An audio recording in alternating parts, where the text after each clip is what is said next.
이보다 재미있는 철학은 없다. 우리 삶에 울림을 주는 이야기들을 깔깔깔 웃으면서 유쾌하게 들어봅니다. 철 들지 않은 어른들의 인생 학교 박구용 왔구용.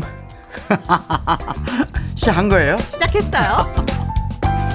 자, 오늘따라 더 젊어 보이는 분입니다. 전남대학교 철학과 박구용 교수님입니다. 안녕하세요. 안녕하세요. 네, 반갑습니다. 오늘따라 더 젊어 보이는 보입니다. 게 아니라 젊은 거예요. 사실에 대한 적시. 그렇죠. 젊은 네. 건 사실에 대한 적시. 네. 아니, 이렇게 표현한 건 이유가 있는 게 얼마 네. 전부터 만 나이가 시행됐잖아요. 아, 그래요? 네, 만 나이가 시행돼서 물론 뭐 숫자에 연연해 하자 이런 건 아니지만 그래도 나이 표기되는 숫자가 뭐 하나가 됐든 두 개가 됐든 줄어드는 건 나쁘진 않으니까. 예. 네, 그 차원에서 왜냐하면 저는 30대거든요. 아. 그래서 그래. 만으로 하면? 예. 너무 구질구질한가? 그 어떻게 그 3자의 끈을 부여잡고 싶더라고요, 저는. 예. 왜 그렇지? 글쎄요. 네. 시간에 대한 소중함?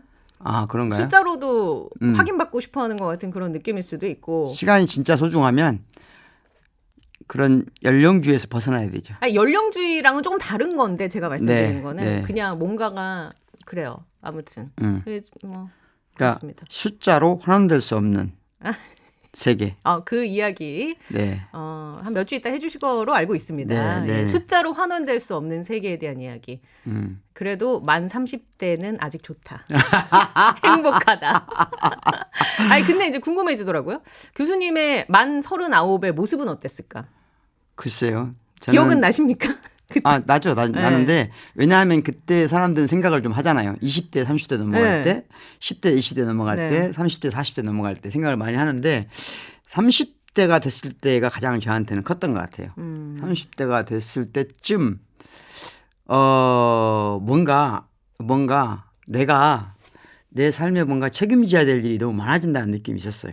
책임져야 할 게 많아지는 네, 것 같아요. 그게 주변에서 그렇게 밀려오는 느낌? 내 의지와 상관없이요? 그러니까 저는 막내였기 때문에 네. 대체적으로 뭔 책임을 누가 부여한다는 그런 의식이 거의 없었어요. 살면서. 그러니까 편안하게 산 거죠. 그러니까 너는 뭐 해야 돼 이런 게 없었어요. 그러니까 가정에서도 예를 들자면 뭔가 예를 들어서 가족들이 모이면 청소를 누가 해야 된다. 뭐 마당은 누가 쓸어야 된다.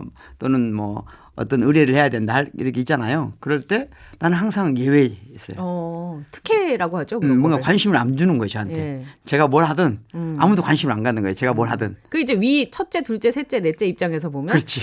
쟤는 왜 이렇게 특혜를 누리는 거야? 아니, 아예 관심이 없는 거예요. 저한테는. 그래요? 쟤는 뭔가 그냥 그러니까 뭔가 예외적인 예. 그랬거든요. 근데 30대 넘어갈 때 그런 느낌이 있었고 그래서 굉장히 그때 세상이 내가 생각하는 거하고 다르네 하는 관계가에 대한 새로운 인식이 생겨났어요. 그때 30대 막 됐을 때 그랬던 것 같아요. 그 교수의 삶에서는 어때요? 30대 아니면 사회적인 활동 네. 이런 측면에서 봤을 때 30대에서 40대 넘어가는 그 지점에는 그렇죠. 그때는 이제 지금 저작문한테 중요한 문제일 것 같은데. 그러니까 제가 이제 30대의 중반에 교수가 됐어요. 일찍 교수가 되고 나서 이제 막 뭔가 그 사회적인 활동이 어느 정도 안착된 경우거든요. 30대, 40대 넘어갈 때 대체적으로. 물론 요즘은 이제 그렇지 않은 경우도 많지만 대부분의 사람들에게 30대, 40대는 직업적으로 또는 자기 활동 범위 이런 게 어느 정도 틀이 생긴 때예요. 예. 그러면 그때 뭐가 생겨야 돼요? 그에 대한 의심, 회의, 가능성. 그로부터 그것에 대한 의심이 당연히 생기는 나이죠. 네. 그래서 내가 하고 있는 일 이것으로 내 삶의 중요한 부분을 채워도 되나? 채울 수 있나? 채워지는 게 맞나? 네. 라고 하는 의심이 드는 나이죠. 네. 그 의심조차도 네. 내가 하는 행위니까 의미가 있는데 하고 싶어도 내몰리는 사람들도 많다. 그렇죠. 당연히 그렇죠. 네. 아니 대부분의 사람들이 그렇죠. 사실은. 왜냐하면 자기가 하고 있는 일에 특히 자부심을 가지고 할수록 자부심을 가지고 일을 하는데 그게 내가 원하는 방식대로 자부심을 유지하면서 하기 어려운 상황이 밀려오거든요. 예. 특히 이제 그 나이 때가 그래요. 이제 40대가 되면 내가 가졌던 자부심을 내가 지켜나가면서 직업생활을 하기가 굉장히 어려워져요. 굉장히 어려워져요. 더 암울한 얘기 아닙니까, 그러면? 예, 그러니까 그때 그렇게 많은 사람이 좌절하죠. 왜냐하면 아주 쉬운 말로 하면 내가 속한 이 직업 공동체가 약간의 위기가 있을 수도 있고 또 직업 공동체가 위기가 오지 않는다 하더라도 내가 그 안에서 이 직업 공동체 책임을 져야 되는 나이가 된단 말이에요. 그렇죠. 관리자급으로 관리자급 올라간다거나. 올라가니까. 예. 그러면서는 부담감. 그리고 또 이제 그게 관리자급이 안 됐을 때는 더 많은 또 좌절. 생각들이 예. 있죠. 그러니까 그 나이 때가 그런 거예요. 안정된 어떤 직업의 어떤 숙련된 직업에 이르렀지만 그만큼 책임도 많아지고 불안도 커지는 그런 최 장군이 그런 시점이라고 봐야 되겠죠. 네. 네. 아니 저만 그런 거 아니고 청취자 질문이 좀 있어서 네. 0415번님이 불안이 저희가 몇 주 이제 다뤘잖아요. 네. 열등감에서 온다는 말이 너무 놀랐어요. 과거의 기억, 자라온 환경들이 저의 불안이 되었던 거군요. 지금껏 그냥 저는 제가 예민한 걸로만 알고 있었어요. 교수님 깨달음을 주셔서 감사합니다. 주신 분도 있어요. 네. 예. 예민한 건 좋은 건데요. 예민한 게 나쁜 건 아니에요. 근데 네. 한 가지 알 필요가 있어요. 어떤 사람은 나는 예민하다고 하는데요. 모든 분야에서 예민한 사람은 없어요. 그러면 죽어요, 사람은. 그러니까 모든 분야에 예민한 사람은 없어요. 어떤 특정 분야에 예민한 거죠. 그러니까 어떤 특정 분야에 예민하면 다른 쪽은 둔감해야 돼요. 그게 다 조화를 이루어 사는 거거든요. 네. 예를 들어서 아주 간단히 말하면 내가 보이는 외모에 예민하다 쳐봐요. 사람들이 나에 대해 내 바깥에 나를 봤을 때 외모를 보는 것에 내가 예민해. 첫 번째 나 인상을 보고 사람들이 평가하는 것에 예민해. 그런 사람은 내 외모에 아주 예민하게 신경 쓰겠죠. 좋은 거잖아요. 그런데 그렇게 예민하게 신경 쓰다 보면 뭘 신경 쓰면 안 되죠? 뭐 다른 거 신경 예를 들면 내 책상을 깨끗하게 정리하는 내 책상까지도 그렇게 예민하게 정리하면 힘들다는 거죠. 그렇죠. 하나는 포기해야 되죠. 피곤한 삶이라는 그렇죠. 거. 그러니까 대부분 아름다운 외모를 아주 예쁘게 치장하고 다니는 분의 집 주변은 아주 더러울 것이다. 이렇게 생각해야 된다는 거죠. 네, 그게 상식이에요. 저보고 얘기하시는 거예요, 지금. 제 화장대를 지금 보고 오신 것 같은 그런 느낌적인 느낌이네요. 그래요? 지금 만약에 최 장군이 지금 정도의 말하자면 자기를 뭐랄까 화장 또는 외모 이런 걸 신경 쓴다. 그러면 화장대 주변은 아주 더럽다고 봐야겠죠. 그래야 최 장군이 건강한 거예요. 지금 당장 저기 여기에 스튜디오가 12층이거든요. 11층 제 사무실만 가보셔도 제 책상을 바로 찾을 수 있을 거예요. 이거 최 장군 책상이구나. 그렇죠. 바로 그렇습니다. 완벽할 수 없으니까요. 그렇죠. 아니 완벽한 게 아니라 너무 모든 분야에 예민하면 죽는다니까 사람이. 교수님이 그래서 교수님 연구실도 꽤나 너저분한 걸로. 사람들이 놀래요. 와서 왜 이렇게 깨끗하냐고. 아니 제가 이렇게 뭐 강의 같은 거 연구실에서 많이 하시고 얼마 전에 TV 촬영도 거기서 하신 것 같더만요. 보면서 아유 진짜 저 정리 좀 하지. 그러니까 제가 놀라운 게 제 연구실에 와서 그러니까 뭔가 이제 평가를 하려고 하는잖아요. 내 연구실 환경에 대해서 평가하면 극단적으로 두 가지인 것 같아요. 뭐 어떤 거요? 교수님 좀 정리 좀 하시면 안 돼요? 이런 친구들이 있어요. 이건 대개는 저하고 가까운 제자들이 그런 말을 많이 해요. 막 자기가 정리해주고 싶은 충동이 있는 거죠. 그런데 그렇지 않은 잠깐 온 분들은 다 깨끗하다고요? 너무 깨끗하다는 거죠. 왜냐하면 평상시에 보기에 내가 외모가 지저분하니까 외모에 신경 쓰지 않는 나는 연구실은 깨끗하다. 그림도 막 이렇게 여기저기 있더라고요. 그렇죠. 그림이. 묘한 배치인데 모르는 사람들은 지저분하다 생각하죠. 그래서 그림이 막 땅바닥에도 전시거든, 있고. 그게. 그게 전시했어요. 그렇지. 네. 비싼 겁니까? 그림? 그림요? 비싸죠, 다들. 연구실 한번 가보고 싶네. 예. 언제든지 오실 수 있습니다. 최근에 제 연구실 찾아온 분들 많아요. 어떤 이유로? 언론사 인터뷰? 아니요. 그러니까 그런 건 옛날부터 있었고 팬들이. 아니 방학 중에도 이렇게 팬들이 찾아옵니까? 그렇죠. 팬들이 찾아오죠. 멀리서. 멀리서? 멀리서. 서울에서, 대구에서. 서울, 대전, 대구, 부산 뭐 다 오겠죠. 그렇죠? 캐나다에서. 아니 오늘 그래서 캐나다에서. 미국에서. 지하철 이제 KTX 타고 오시고 지하철역에서 제가 이제 모시고 왔는데 검은색 그 마스크를 여기까지 쓰고 오신 거예요. 그래서 나는 무슨 아이돌 입곡 현장인 줄 알았잖아. 마스크 해제가 됐는데 여기까지 끼고 오셔가지고 아니 무슨 아이돌이냐고. 알아볼까 불안했냐고. 아니 광주에서 이렇게 오다 보면 알아봐서 막 사인해달라고 하고 그래요? 아니 그런 건 전혀 아니고 그런 건 아니고 광주에서 오다 보면 이제 어르신들이 산 경우가 있어요. 같은 주변에. 그러면 조금 예민하신 어르신들은 걱정하시거든요. 그래요? 그래서 오늘 제 주변에 어르신이 닿길래 중간에 쓴 거예요. 그래서 이제 그런 것뿐입니다. 아니 아이돌인 줄 알았어요. 최 장군에게 박구영은 아이돌이다? 여기까지만 하겠습니다. 아니, 그것까지 하면 내가 너무 그렇네요. 진실은 언젠가 밝혀지겠죠. 저도 얼마 전에 제가 걸그룹이라고 했거든요. 그랬군요. 방송에서. 저 걸그룹 닮았다 그랬더니 사람들이 걸그룹 엄마 같아요. 걸그룹 이모인가요? 막. 예, 그랬습니다. 네. 7951번님, 최 장군이 똑똑해질까봐 불안해요. 라고 주셨는데, 이 걱정은 하나도 안 하셔도 됩니다. 저는 이분을 만날 때마다 뇌가 포맷되는 느낌이거든요. 박구영 교수님 만날 때마다, 지난번에 무슨 얘기를 했는데 기억이 안 나네. 오늘도 이제 교수님한테, 네. 저에 대한 기대치를 많이 갖지 마시라. 오늘도 뇌는 굉장히 새하얀 상태다. 미리 말씀드립니다. 네. 예. 오늘은 다른 일 때문에? 매번 근데 볼 매번. 때마다 그러니까 7951번님도 그렇고 청취자분들도 불안해하지 않으셔도 돼요. 왜냐 그냥 우리는 다 이분은 이게 업인 사람이고 박 교수님이야 이걸로 밥 먹고 사는 사람이니까 당연히 제가 방송을 밥 먹고 살진 않죠. 아니 제 말은 공부하는 거 말하는 거예요. 그렇죠. 똑똑하고 공부하는 거 이걸로 이제 본인이 밥벌이를 하시는 분이니까 당연히 그래야 되지만 여러분이나 저는 굳이 똑똑해 하거나 뭐 엄청나게 노력을 할 필요는 없잖아요. 그냥 듣고 생각을 한 번 더 하고 그 지점만 있으면 되지 않을까 이런 생각해 봤습니다. 효철님, 이분이 준 유튜브 댓글이 이거 하나만 갖고도 저는 한 회차 할 수 있을 것 같은데 일단 소개만 해드릴게요. 얼마나 큰 행운을 갖고 태어나야 교수님처럼 똑똑해질 수 있는 건가요? 지금 제가 누릴 수 있는 행운은 박구용, 왁구용을 빠지지 않고 듣는 것이 전부입니다.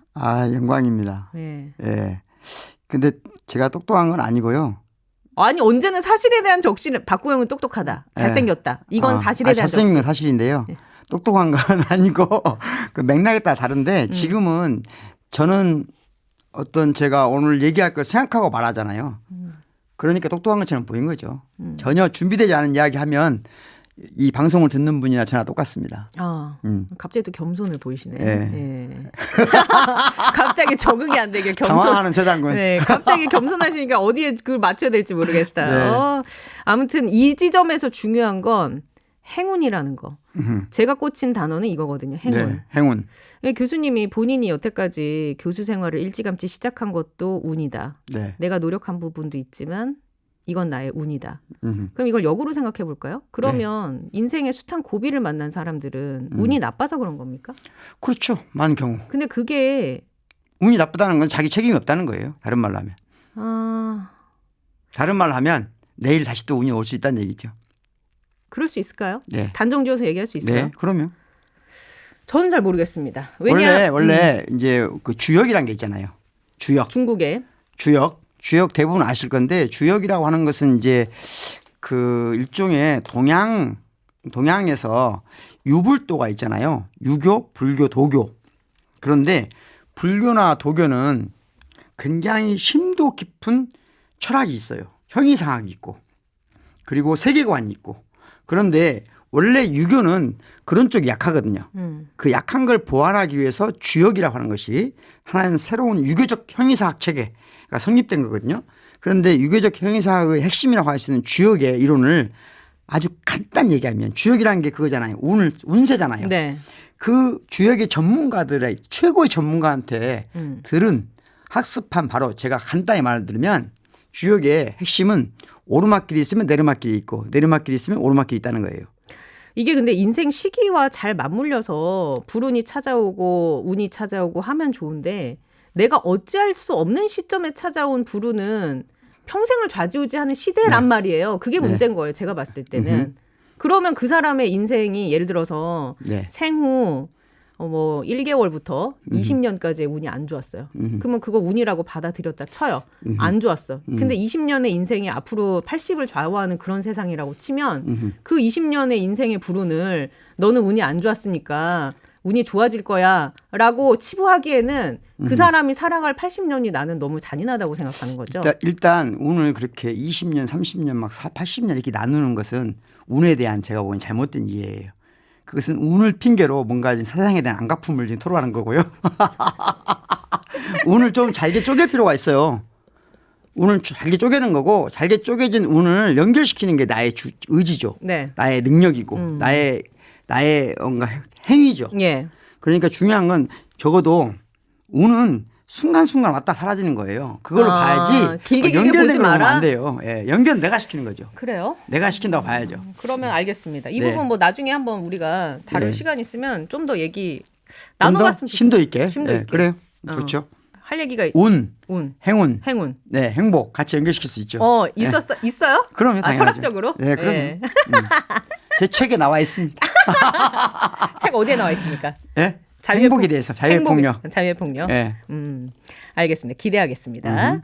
자, 오늘 7월 첫 주인데요. 제가 박구영 교수님한테 요청을 드렸어요. 이번 회차에는 책으로 철학하기를 한번 해봤으면 좋겠다.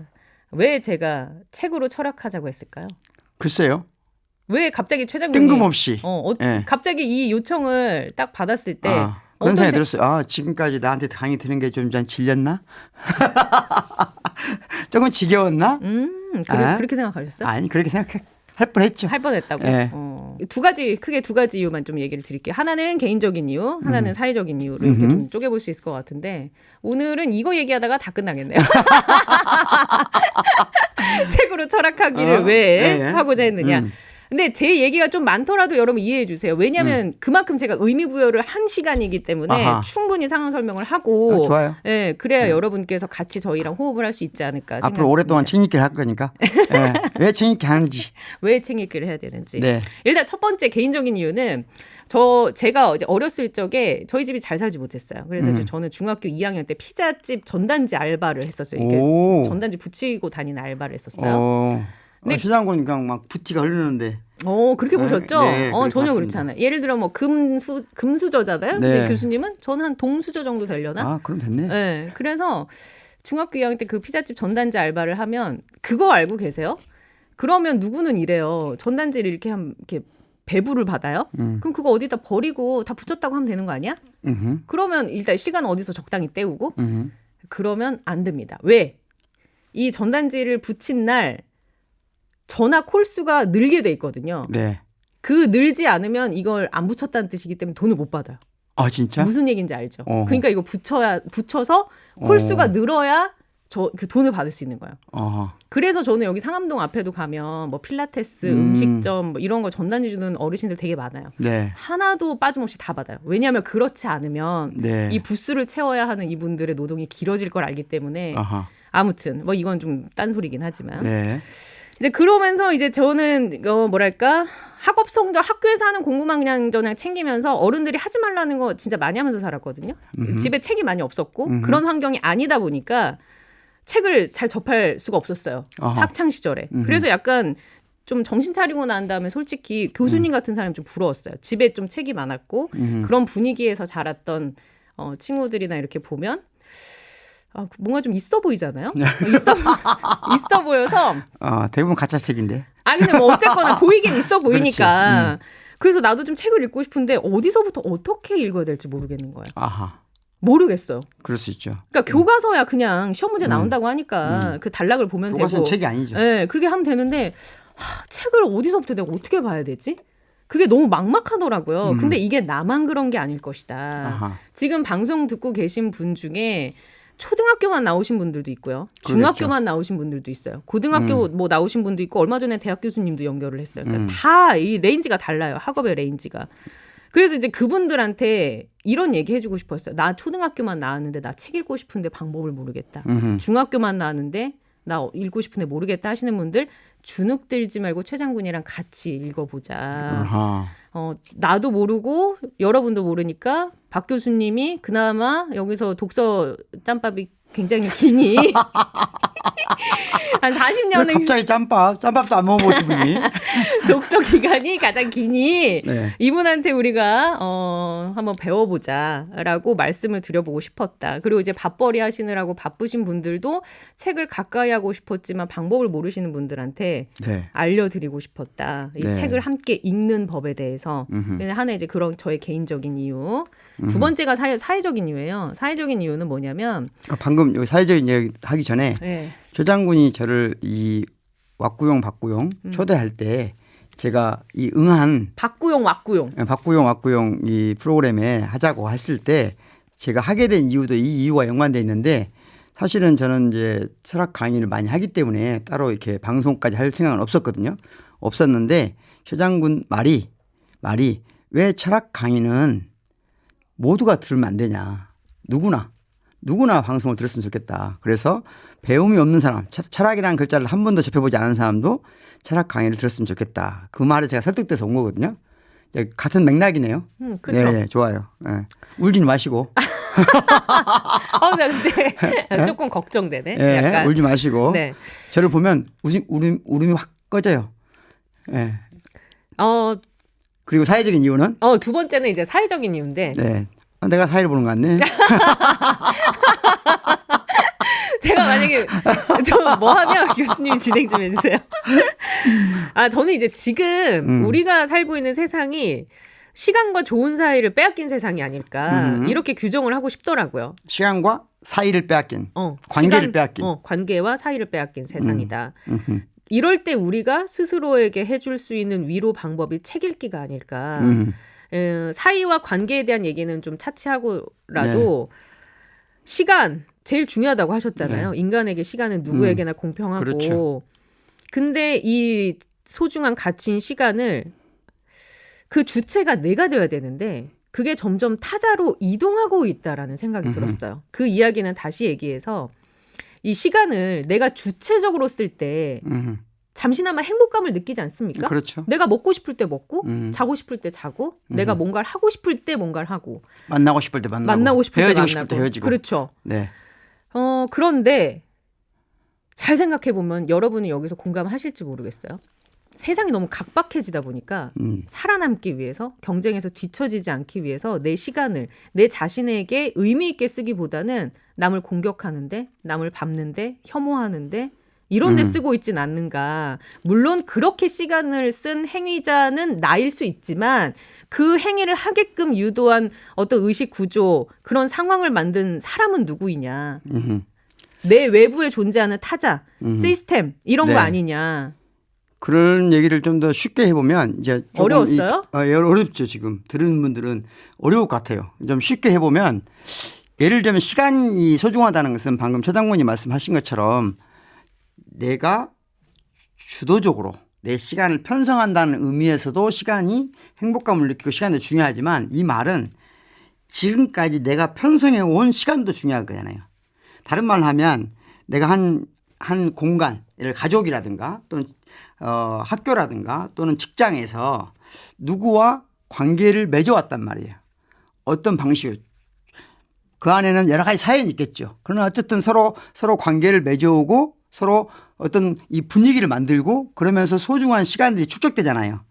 그 축적된 시간이 계속 유지될 수 없게 다시 말하면 박살나버리는 파괴돼버리는 그런 상황에 내몰릴 수가 있죠. 예. 그러면 어제까지 친구였던 너와 내가 어제까지 사랑하는 사이였던 너와 내가 갑자기 이제까지 모든 시간을 모든 추억을 모든 과정을 다 제거하고 박살내버리고 갑자기 서로를 공격하게 된다든가 갑자기 서로에 대해서 부담스러운 존재가 된다든가 이런 상황에 내가 원하지 않았는데 우리가 원하지 않았는데 내몰릴 수가 있죠. 그렇죠. 그게 내몰리는 사람들이 많아지고 있죠. 네.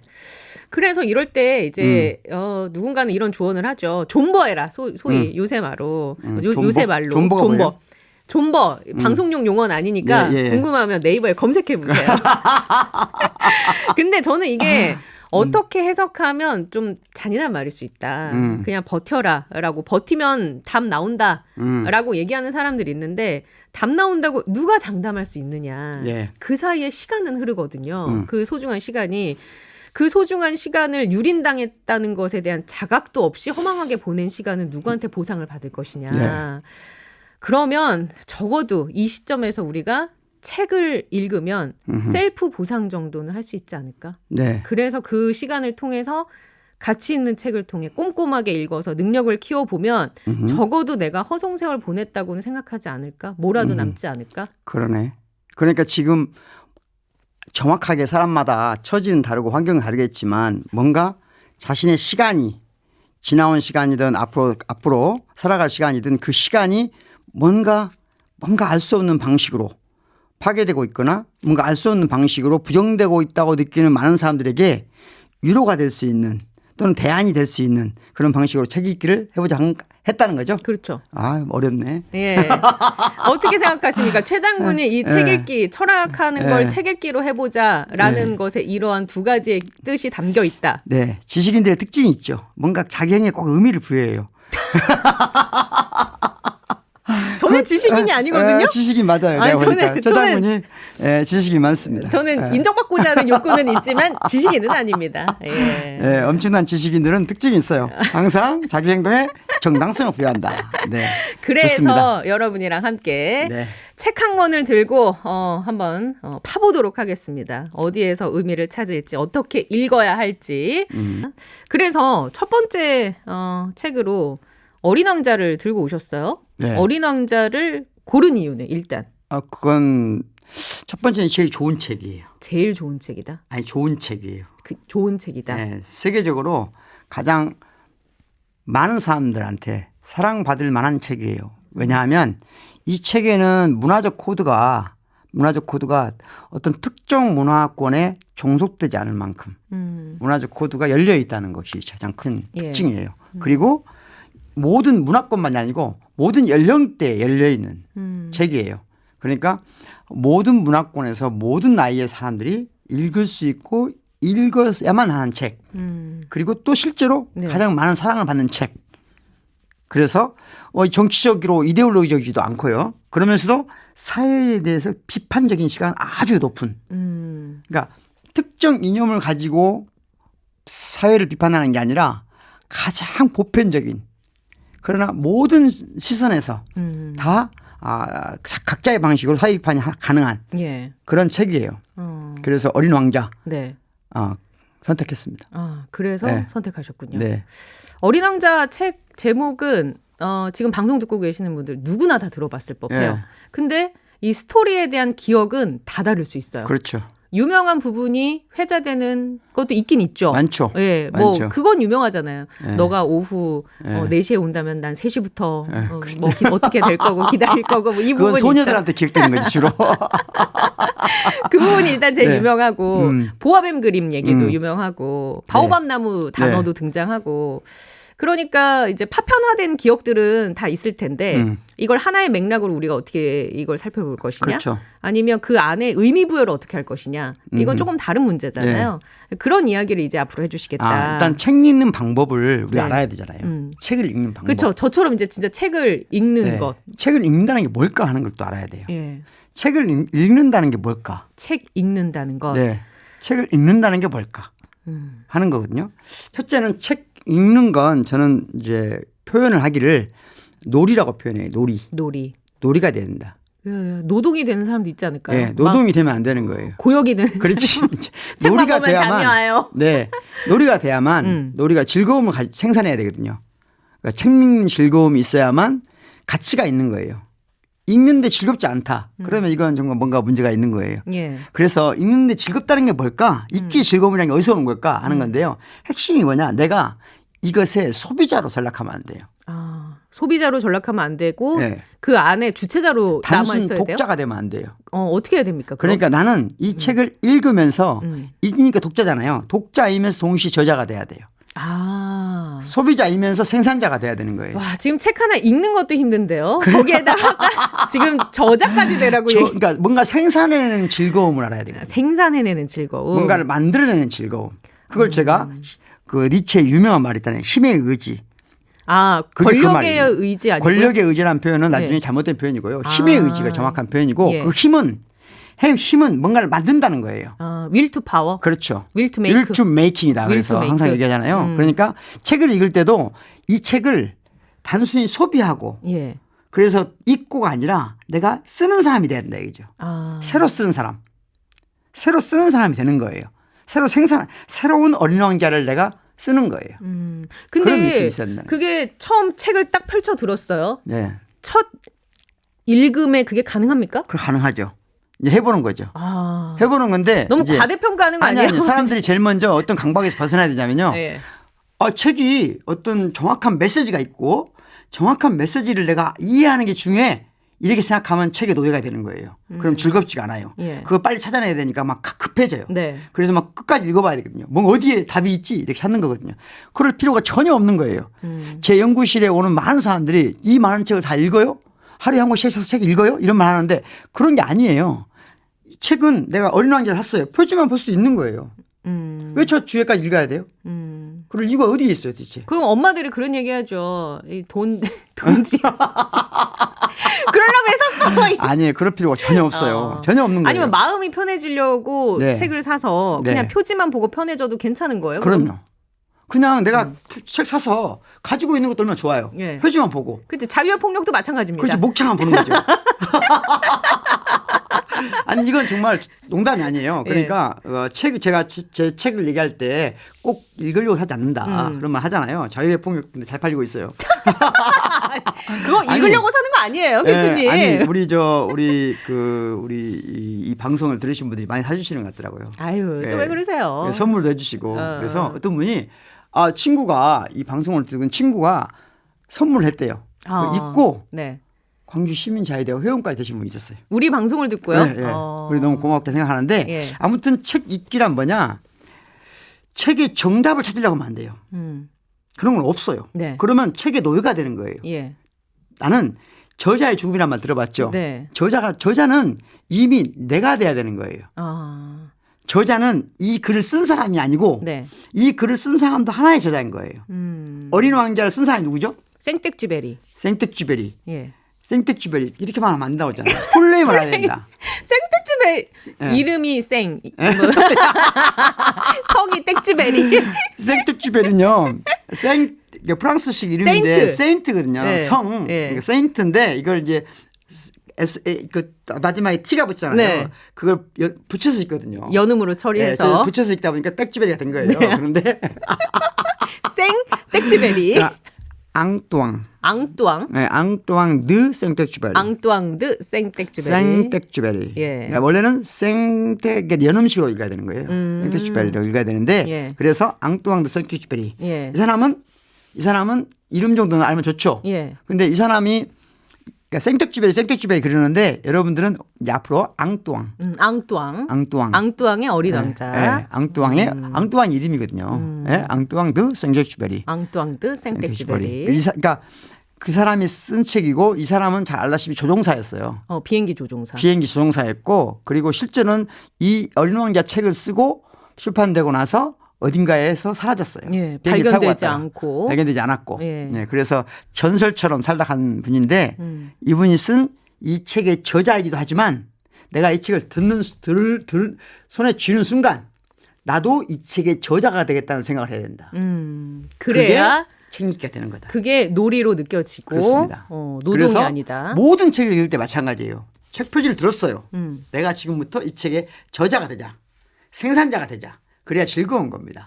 그러면 그때부터는 내가 이 책을 쓰는 사람이라고 생각해봐요. 그럼 표지부터 달리 보여요. 달리 보이죠. 그림을 꼭 이렇게만 그려야 될까?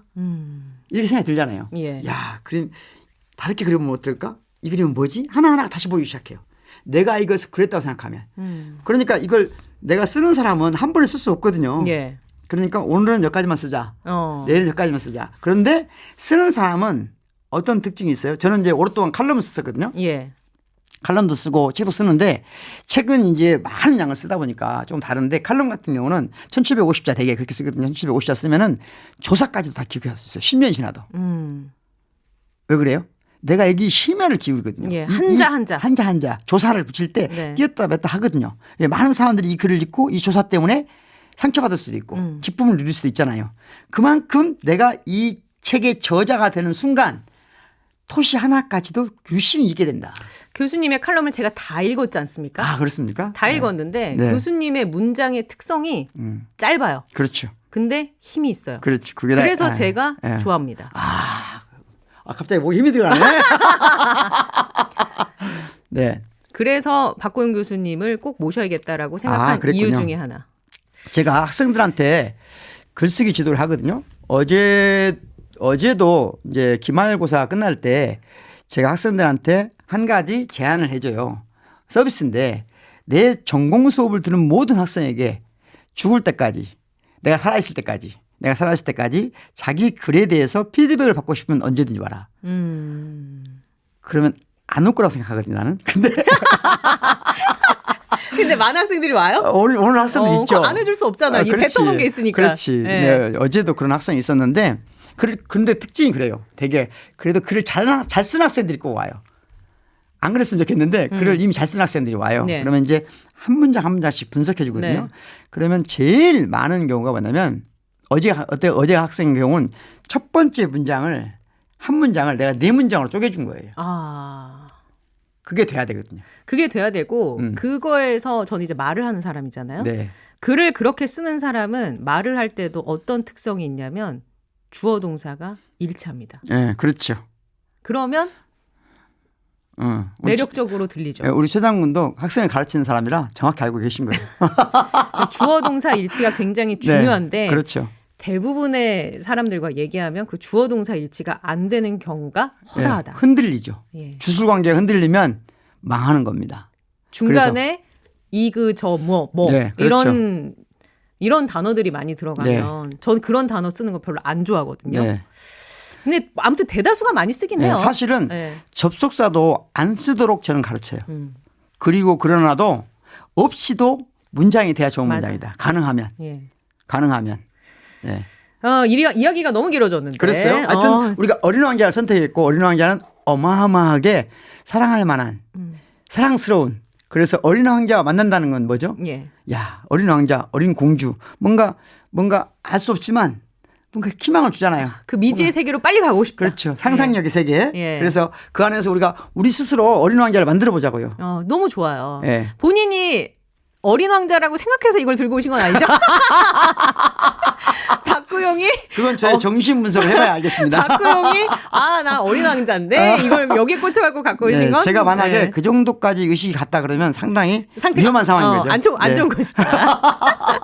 알겠습니다. 그럼 이제 본격적으로 그 어린 왕자를 우리가 어떻게 저자로서 그렇죠. 이 책을 볼 것이냐 그렇죠. 그 이야기를 본격적으로 다음 주부터 좀 나눠봐야 할 것 같아요, 교수님. 예, 시간이 가서 다음 주에 만나봐요, 교수님. 네. 네, 고맙습니다. 고맙습니다.